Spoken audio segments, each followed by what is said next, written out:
wala akong paki sa basketball. Mas may paki ako sa ating lupang sinilangan. Dito sa mahal kong Pilipinas na inabuso at tinatapak-tapakan. Politika, relihiyon, media. Pinapaikot lang ang sambayan ng Pilipino. Ginagawa tayong mangmang nang sa ganon mapagpatuloy ang masamang motibo.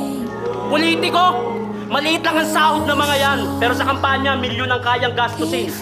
Mga ngako ng edukasyon, kalusugan, pero ang totoong project, libreng sound system at tarpaulin.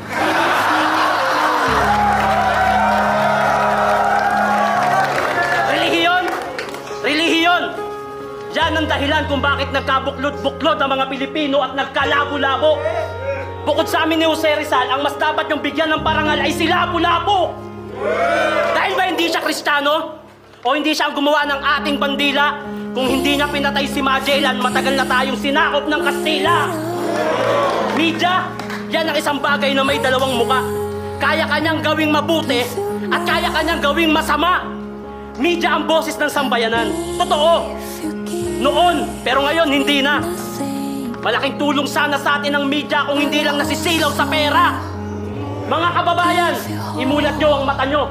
Lahat kayo pwedeng maging bayani. Mahalin nyo lang ang Pilipinas at magkaroon ng tapat na hangarin. Mahalin ang kapwa Pinoy. Magkaroon ng tapat na serbisyo. Sa ganung paraan naman, hindi masayang ang buhay na aming sinakripisyo. Mahalin nyo!